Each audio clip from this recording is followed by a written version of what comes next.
am a certified sex therapist through ASECT. I'm also a certified body trust provider, which is a certification offered by the Center for Body Trust in Portland, Oregon. And those two certifications, I think, represent what I really love to do, which is work with people at the intersection of sexual issues and body image, body acceptance work. But I'm also happy to see people for any number of sexual challenges, whether that's arousal, orgasm, desire, function stuff, or gender identity or sexual orientation questions. I am also really happy to work with people around like polyamory and non-monogamy navigation. I love working with current and former sex workers. So I'm here for like the broad stuff. But yeah, I think bottom line is I love to work with people around their relationship to pleasure and what they want in their life, which can be pretty broad. I have personal experience navigating polyamory and non-monogamy, and so I tend to attract folks who want to focus on that. I also have history of working in the sex industry, working as a stripper as a stripper in my 20s, and so feel more equipped to walk with people as they're like doing that work or processing how that work went for them or whatever it might be. Yeah. And most of my clients have experienced some form of sexual trauma, whether it's like direct violence or it's cultural trauma. There's usually some of that present in the room, and I feel pretty solid about supporting people through whatever it is that they need to process from those experiences too. I also want to go back to you mentioning body trust. Yeah. For those who don't know what that is, the organizations you're with, can you tell us a little bit about what that is and how that works? I would be more than happy to. So body trust is, I would call it a radical framework that is divested from diet culture. It is not about having a plan for our body. It is not about weight loss. It's not about trying to change our bodies. It is about finding our own individual unique path to reconnecting to our own body's wisdom. Most of us have been taught from so many different people and institutions and systems and experiences that our bodies can't be trusted, that we have to control them. And I think this shows up definitely around sexuality, but it also shows up around body size and weight and lots of other things that people navigate around their bodies. It shows up around chronic health conditions and illness and disability. So it is a framework that offers people sort of a roadmap towards what it might be like to feel at peace with one's body, but it's not about you follow these 10 steps and then voila, you're there. Yeah, so that's what I would say about that in a nutshell. I think there's a lot more I could say, but. Yeah, it kind of sounds like it almost leans towards following your body's own natural instincts, potentially. Yeah, definitely. Yeah, there's a lot that people usually need to work through around that. Yeah. There's often a lot of layers to deconstruct. Yeah. And so it can take quite a lot of time of practicing new things and learning new ways of treating yourself. And I think it's also very real that, I mean, none of us can completely separate from systems of oppression and privilege in our culture. And none of us can be, removed completely from anything that might affect us negatively out in the world, the way that people treat us or, experiences of potential like discrimination. And so it's sort of this both and of like, how do I honor my body differently and treat it differently and rebuild trust with my body while also recognizing that like I'm navigating safety and survival out in the world, and choices are complicated. There isn't one way to go about it. Absolutely. And, you know, I'm thinking about how this is applicable in so many different areas. Yeah. Whereas, let's say, random example, you're a student, you have a dissertation you're working on, all these deadlines, whatever the case is, but your body's saying, no, I need to rest. I really need. Yep. And you're pushing your way through, which could Yeah. cause illness, could, you know, it could do a whole bunch of Mhm. things. Whereas I found it to be true in my own life that when I kind of follow these instincts that aren't logical within my body, there is usually a huge reward for doing that or benefit where it's like, wow, I didn't understand why I needed to rest at that time, but I went with it. And now I'm super productive. Like, Sure. got so much done in an hour that may have taken me a week before, but because my body was regenerated and rested, I was able to, you know, Yeah. be more productive. Yeah. That, and I can see how that fits into sexuality too, where it's like, oh wow, I'm instinctually inclined to this, or I fantasize about this a lot, or whatever. Mhm.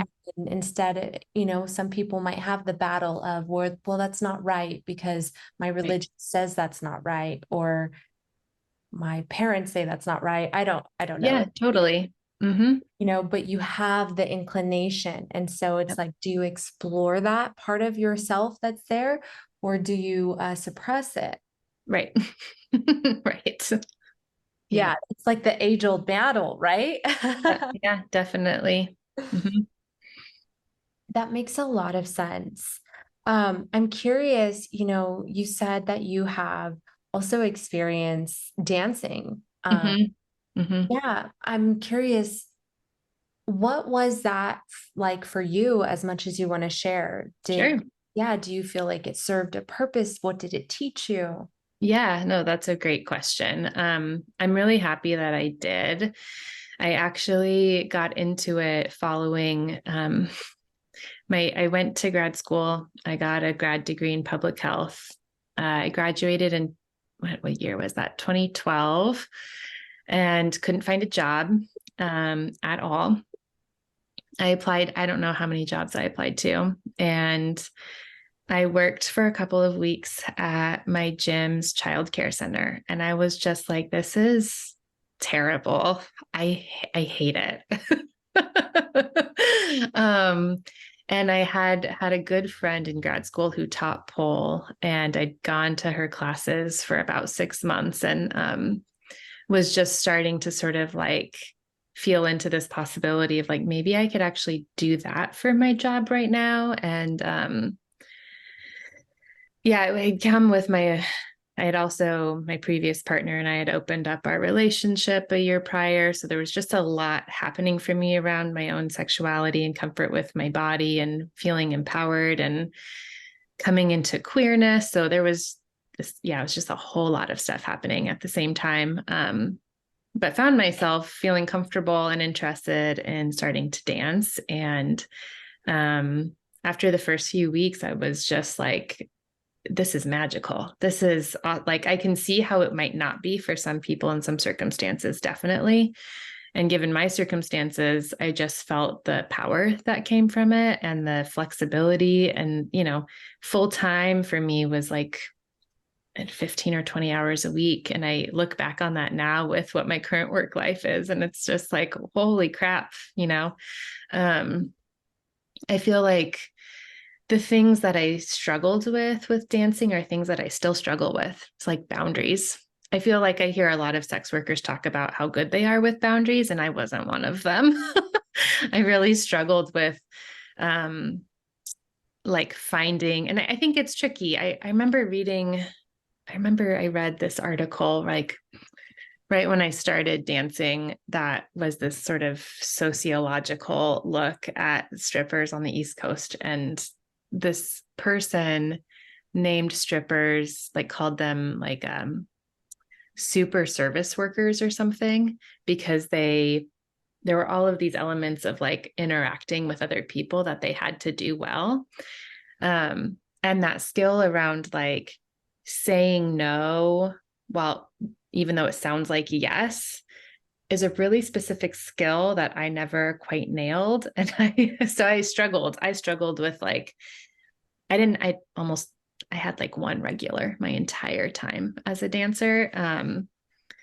Anyway, so I think, yeah, I tried to find my way in those areas, but they weren't things that I like learned in the sense that I like, acquired a new skill that I can say that I have. I think that I just, yeah, every day I was like, oh, this is interesting. I think I learned a lot about people, and just motivations that people had for coming in. And I think it was really cool and interesting for me to be with so many other women of different backgrounds doing the same kind of work, and just feeling a sense of community, that there's this shared experience that very few people really have. And feeling connected, I think, was a huge thing for me. I think it also helped me learn more about my queerness, which was a really cool side benefit. um, yeah, yeah. You touched on something that's really interesting that I have also noticed even with cam models, which is that there are these really fine, what I call soft skills, Mm-hmm. skills that models who are really succeeding are particularly Mm-hmm. mastered at. Yeah. Yeah. I mean, mastered, like you said, saying Mm-hmm. no, but making it sound like a yes. I know exactly what you're talking about. Yeah. And to be fair, even when I was in college, I worked at, I was going to say the name of the store. I don't know if I'm out, but I worked in retail, and our managers would tell us, you're not allowed to use the word no. If someone comes to you and asks for something, and the answer is no, you tell them it's beyond your capability, but you'll ask a manager. And then the manager would, do whatever they needed to do. But we were not allowed to use the words no because of exactly how off-putting or upsetting or whatever that can be for the customer. And the same is true, I think, in any service industry. I was in customer service and sales and retail, Mm-hmm. but how you noted that article talking about dancers being in the service industry, I would consider models, cam models in the service industry. You really are being of service to people, and Sure. what they're buying, whether it be connection, company, sexy content, Mm-hmm. whatever it is, it can vary, but the principles are the same. And so, yeah, that fine skill of, well, it's beyond my capabilities, but I'll ask my manager. That was a no, but still a yes. You know what I mean? Like you're Yes, talking about. definitely. And I've been at the table. I'm curious your thoughts on this, but I've been at the table with, even just recently, Live Jasmine took its top models on an incredible trip to Portugal. And the models are such incredible conversationalists. Mm-hmm. I mean, it's like, Yeah. of course, people want to pay to talk to you. Like, Yeah. Yeah. this is a treat for me. You know what I mean? Yeah. They're Yeah. so incredible at establishing and carrying on a conversation Mm-hmm. where other people might feel shy or a little Mm-hmm. bit awkward or whatever the case is. They're Yeah. so mastered in communication. And I Mm-hmm. think that aspect of mastery is something that gets really overlooked when it comes to sex workers. I agree. I agree. Yeah. Mm-hmm. Um, yeah, definitely. I'm just thinking back to a presentation I did with a former colleague on like supporting survivors, like survivors of domestic and sexual violence who worked in the sex industry. And part of our presentation was about recognizing the very many strengths and skills that sex workers have that are so applicable to so many different other jobs. And yeah, I agree. So overlooked. Yeah. This was news to me. I interviewed a model maybe about a year ago, and she had been contacted by a Hollywood agent who found her on Live Jasmine. Hmm. Apparently, they were going through Live Jasmine, this campsite, to see who can run a room, like who can run the camera, who has so much presence that's just being thrown out that Yeah. it's intoxicating. They Yeah. were looking for that and contacting models that were having that. But yeah, that idea of it is a performance in some ways. And if Hmm. you're a good performer, if you're a great communicator, these skills are useful in every area of any job. And that's why when I look back at what I learned in school growing up, Hmm. um, I don't remember having a communication class. I mean, I had that in college, but I Hmm. didn't have interpersonal communication classes in kindergarten to 12th grade, like high school and middle school, when I think actually that's when our brains are the most receptive to the information and we're really learning because we're dealing with people, and it's fascinating that the way we pound math in, which I'm sorry, but I still have not used a piece of calculus to this day. Um, we're not hounding in communication skills. It makes no sense to me. Yeah, I agree. I'm curious what your thoughts are in regards to my computer buzz. Let me restart that. I'm curious what your thoughts are in regards to education and where we are with sex ed. Hmm. Um, it's a great question. And it's reminding me that I forgot to mention that I also teach part-time at Portland State, and I've taught human sexuality for um, I think about 8 years. Yeah, and I love that. And yeah, sex ed is so lacking. I mean, I every term have undergrad students, and at Portland State, it's a pretty diverse student population. So it's not the traditional 18 to 22 crowd. The age range is much bigger than that, but um, so many poor, really poor previous sex ed experiences that people have and still have. Like you know, I went through really poor, incomplete sex ed in my own high school in the early 2000s. I was lucky to have some comprehensive sex ed actually through my church. Um, and I've always hoped like maybe this will be the year that I have a class full of students who can tell me that they had really good sex ed. And I'm still waiting, you know.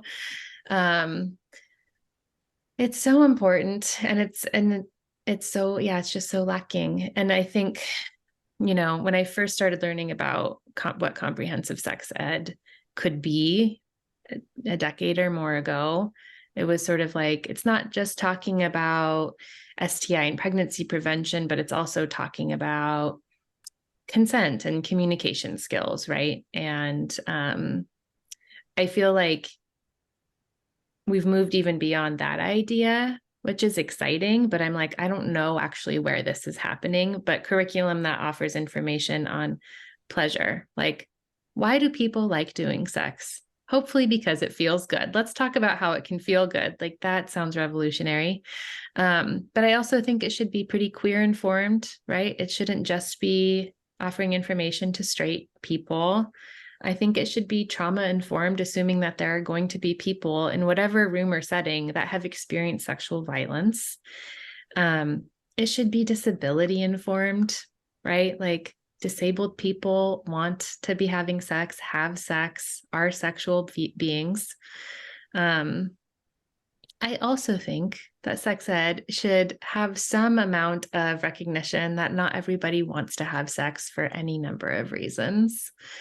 There are asexual people. There are people who are just not into it for whatever reason. And this idea of like compulsory sexuality that you have to be sexual, I want to deconstruct constantly. As much as I like talking about sex and thinking about it and having it and whatever, it also isn't like, it's also nothing, right? Like, and I want to make room for that, and think that sex ed should be making room for that too. That not everyone's going to want it. And even if I want it a lot right now in this phase of my life, that's apt to change at some point for some reason. And that's normal. So I don't even remember what your initial question was, but those are some of my thoughts about sex ed. Yeah. That's what my question was. Your Okay. thoughts on what's going on with sex ed. Yeah. Yeah.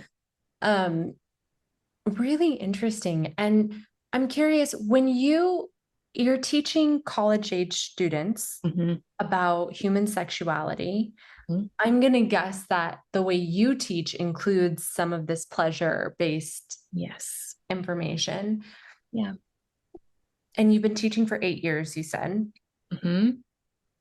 Do you feel like in the last 8 years that you're seeing students, there's a increase in more informed students, more sex positive students, or do you think it's about the same throughout these 8 years? I do think there's been a change. I do feel like I've had more positive students come through the classroom. It I also feel like I've seen more more diverse classes. There are more queer identifying students, more trans identifying students. So yeah, there's been more diversity that I've seen, and more sex positive and inclusive attitudes overall, I would say, in the last 8 years. Yeah, it just reminds me of how mixed our culture's messages are around sex. There's all of these systems that have taught us it's something to be feared or controlled, right? I think, yeah, white supremacy, patriarchy specifically, right? Like control the bodies, and often more particularly women's bodies. Black women's bodies, trans bodies, yeah, control them. It's not okay. It's dangerous. It's taboo. And then at the very same time, we have capitalism using it to sell us pretty much everything.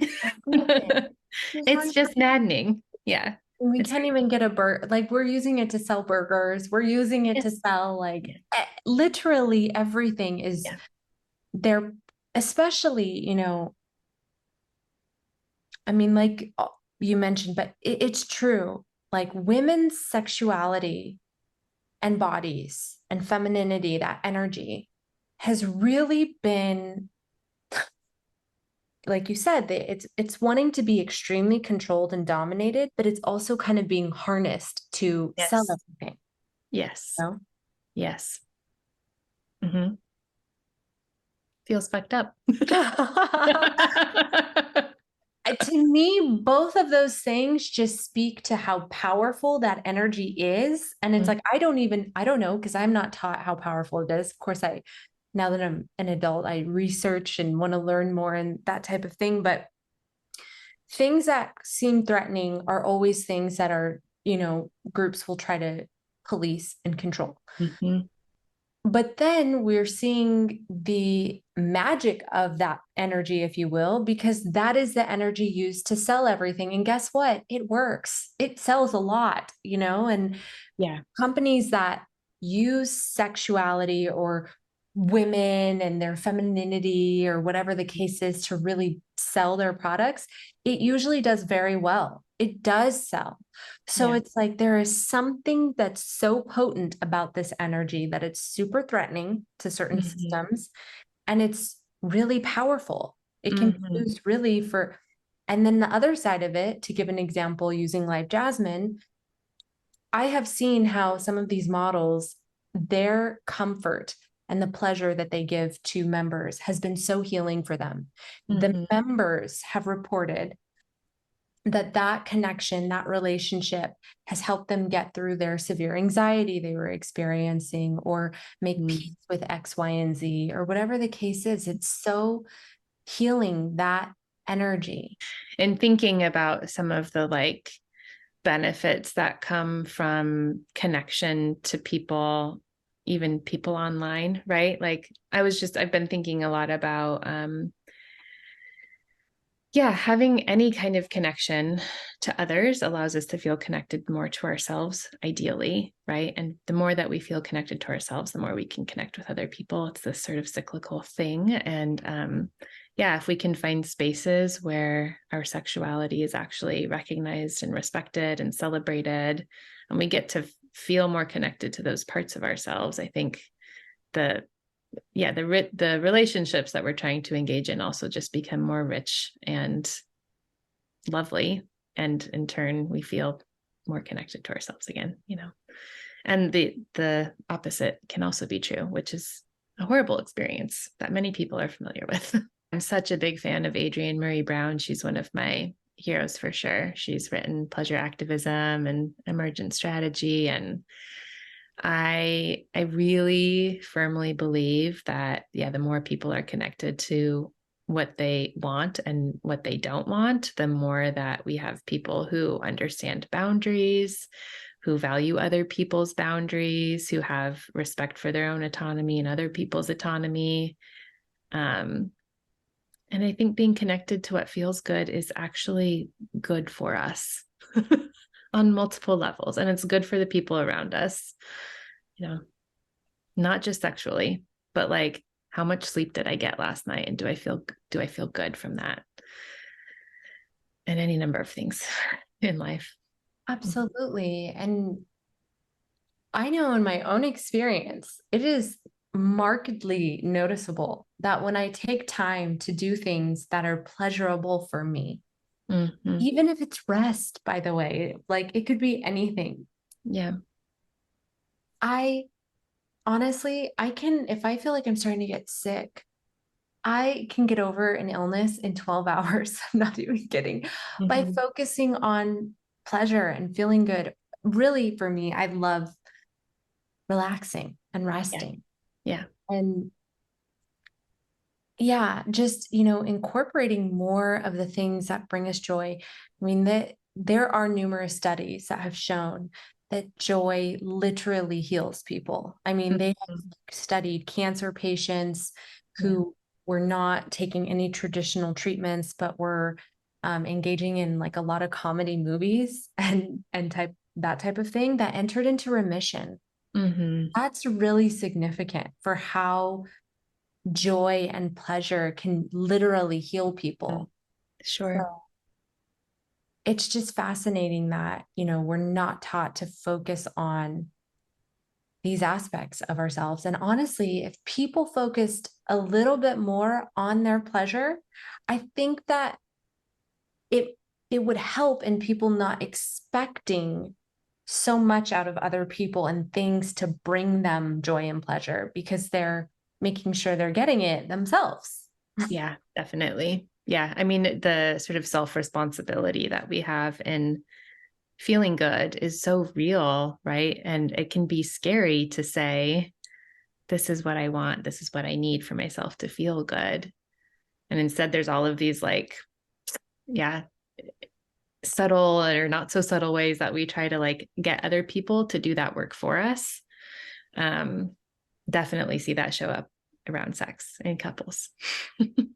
But finding ways that like we can own, this is what I need, this is how I'm going to take care of those needs, is huge. Yeah. Absolutely. Mm-hmm. Do you see any sex workers in your practices now? Um, Not a ton. I have worked with probably a handful of current and former sex workers. Yeah. But it's a population that is near and dear to my heart. And like on my private practice website, I offer, reduced fee for folks who are in the industry if for whatever reason they can't use insurance or afford the full fee. I want to make therapy accessible for folks. Mm-hmm. That's incredible, by the way. Well, thanks. Yeah, no, it's actually, I think it's really important because there are a lot of people that either don't have insurance or maybe it's not greatest insurance or whatever the case is, and Yeah. still need mental health help. Yeah, definitely. And obviously, like maybe we're not talking about sex work at all, right? But you have at least a provider who respects your work choices and isn't going to try to tell you that it's it's bad for you or something. Yeah, I remember that being very important to me when I was working as a dancer, that it felt dicey to tell a doctor or a therapist about what I was doing for work. And it always felt like a big kind of revelation. And I don't want that to have to be the case for people. Should not be that way. It Yeah. really shouldn't. Diversity is the norm. There is no normal. So if you're worried whether or not you're normal in whatever sort of aspect related to sexuality, I can almost assure you that there are other people who have that experience. And if not, like you're one among a million people who have a different one. And that's what is normal. Yeah. That the constant kind of comparison that we do to others that is often based on misinformation is so unhelpful to our sense of like self-worth and pleasure and confidence and all of that. Speaking of misinformation, what would you say is one of the biggest misconceptions or misunderstandings around human sexuality? There are so many. There's so many. One of the ones that comes to mind is around frequency. I've been thinking about frequency of sex a lot. I mean, it comes up in almost every couple I work with. It's come up in my own personal life so many times. Right. There are all of these like magazine articles, like every couple should be having sex X number of times a month or week. And I'm much more of a fan of exploring quality. I think frequency is often this like objective metric that we think we can use to sort of like control the stories that we're telling ourselves about sex. Like, what does it mean if I'm having sex this often, or instead of really often, like less often? What does it mean about my relationship if I'm only having sex a certain amount? And so instead of talking about all of that, we focus on how often. And it's a complete distraction from what's really going on. And so I think exploring instead, like, how do we actually feel when we're having sex? How do we feel about the sex that we're having? And not about how often, but like the type, the process, the experience of it. That's what at the end of the day matters to people. And with all of Peggy Kleinplatz's research around people who report magnificent and really great sexual experiences, it's not about frequency at all. It's about communication and honesty and self-awareness and fucking practice. It's about presence. It's about taking risks with someone that you feel safe with. It's not about if we're doing it twice a week at all. This has been an incredible interview. My final question for you would be, it's a big question, but just your thoughts. What are our next steps, either individually or collectively, in laying the groundwork for a more sexually well society? Yeah, it is a big question. It can be overwhelming to think about. I mean, for me, I'm like, we can't overhaul our systems completely overnight, right? And like operating within them as they exist is challenging to say the least. But From an individual level, then let's look at it. Yeah. I mean, collectively, it would be amazing to me, right, if like we move towards universal health care and housing that was affordable for literally anyone, and livable wages and like free higher education and all of those things. I believe in that for sure. I think all of that would contribute to a more sexually well society. And on a more individual level, I personally really center back into Adrienne Marie Brown's work. So thinking about this concept that small is all, that any large thing is composed of smaller bits and pieces. And I personally believe that we do have some amount of control and agency over our little lives. And so if we focus on like, what is the next best right thing for me today? And how is that in alignment with my values and what I believe to be in service of like creating a more beautiful world? I think those small steps really matter, and I think they add up. And similarly, I mean, I mentioned this already, but I think the more that people can really focus on like, what do I want to say yes to today? And what do I want to say no to today? How do I tell the difference? And what brings me pleasure? It's going to add up. It's going to impact yourself and your own life and the people around you and your community. And I think ripples out to this question about creating more sexually well society. Yeah. Absolutely. And I'm sure you can comment more on this, but it's like, because I have a lot of friends, I'm really good with feeling my feelings. Mm-hmm. That's something, but I've actually worked a lot at that too. Like I really pay attention and spend time feeling my body and Mm-hmm. my feelings. But I have friends when I'm like, do you feel yes or no? What does your heart say? And they're like, I don't know. I'm like, I don't know. For me, when something is a yes, like it's like a full body, palpable, like my body Yeah. opens, I feel good. This is a yes. Yeah. And when I get a feeling that's anything other than that, I register it as a no, to be honest, Yeah. because it's not open. It's not, there's something about me that's closing about this, even if I'm like, maybe it's a maybe. If it's a maybe, for me, it's a no. Yeah. Because, but I'm curious for anyone listening that, because I know a lot of people have this. They're just like, well, I don't know what my body is telling me to do. I don't know if it's a yes or a no. What would be some introductory steps or concepts to introduce them to and to exploring that a little bit more? Yeah, that's a good question. I mean, first of all, I would say that anyone who's listening who's like, I don't know what my body says, like, you're not alone. Many people don't have a sense um, for all of the, I mean, things that we've been talking about, all of these ways in which we get disconnected from that wisdom. One of my favorite questions to reflect on, and I mean, your mileage will vary with this question depending on your history with food and eating, but to think about like, what is one of your favorite foods? And when you think about eating it, what happens in your body? And when you think about a food that you don't like or you're allergic to, or yeah, it's like not a favorite food. It's gross to you. Like what happens in your body then, right? We could use other examples, like a favorite movie versus one that you just hated. Same thing, same question, right? Becomes this like barometer of, yeah, my body has a response. And maybe it's subtle, maybe it's not the really big openness or the really big like response. But you probably are going to notice something because you've already determined that that thing is a thing that you like or don't like. So that's one first step.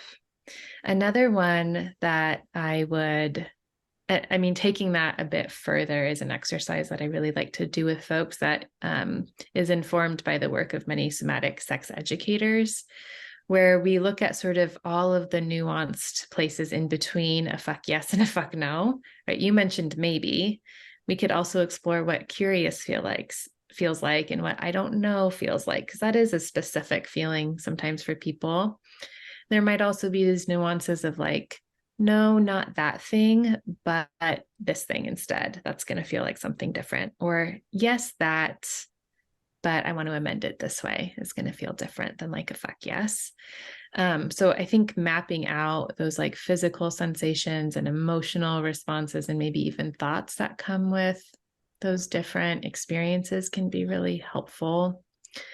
And I'm a big fan of keeping a pleasure journal. It's one of my favorite pieces of like, therapy homework is like, instead of a gratitude journal, write down one or three things that you experienced today that brought you some amount of pleasure. And it can be small. It can be, I used my favorite pen when I was writing that to-do list, or I stepped outside for 5 minutes and I felt the sun on my face, or I got 5 minutes to myself before I went to sleep. Like it can be anything that you like notice and can savor even after the fact, like, oh, yeah, that felt really good. And I'm going to track what's feeling good day to day, big or small. And I just think the more that we cultivate that path, the more that we begin to notice the things, the things that we are drawn to and the things that we are repelled by and actually don't want. So Profound. I mean, even down to when you were like, think about your favorite food. And I started thinking about sushi. I love sushi. And my mouth watered. Like my whole body was like, yes, I want, I want. And then something I don't like. I thought about something I don't like. I'm not a fan of mushrooms. And my body closed, and that was so palpable, even just when you were talking about it. And I think that's really helpful. Or yeah, movies, like not a fan of scary movies. Like I really shut down when I thought of a scary movie. Like that is really helpful to induce these feelings that people can recognize, and then they can realize when their body's doing that again. Be like, oh, okay. mm-hmm. And the pleasure diary, I love that, by the way. I love that. Yeah, just introducing people into the concept of pleasure. I think that is one of the biggest hardships with people when it comes to sexuality is them not even knowing what brings them pleasure. Totally. Yep. Yep. Having not explored that. Yeah. I have thoroughly enjoyed this interview with you. Thank you so much. Thank you so much.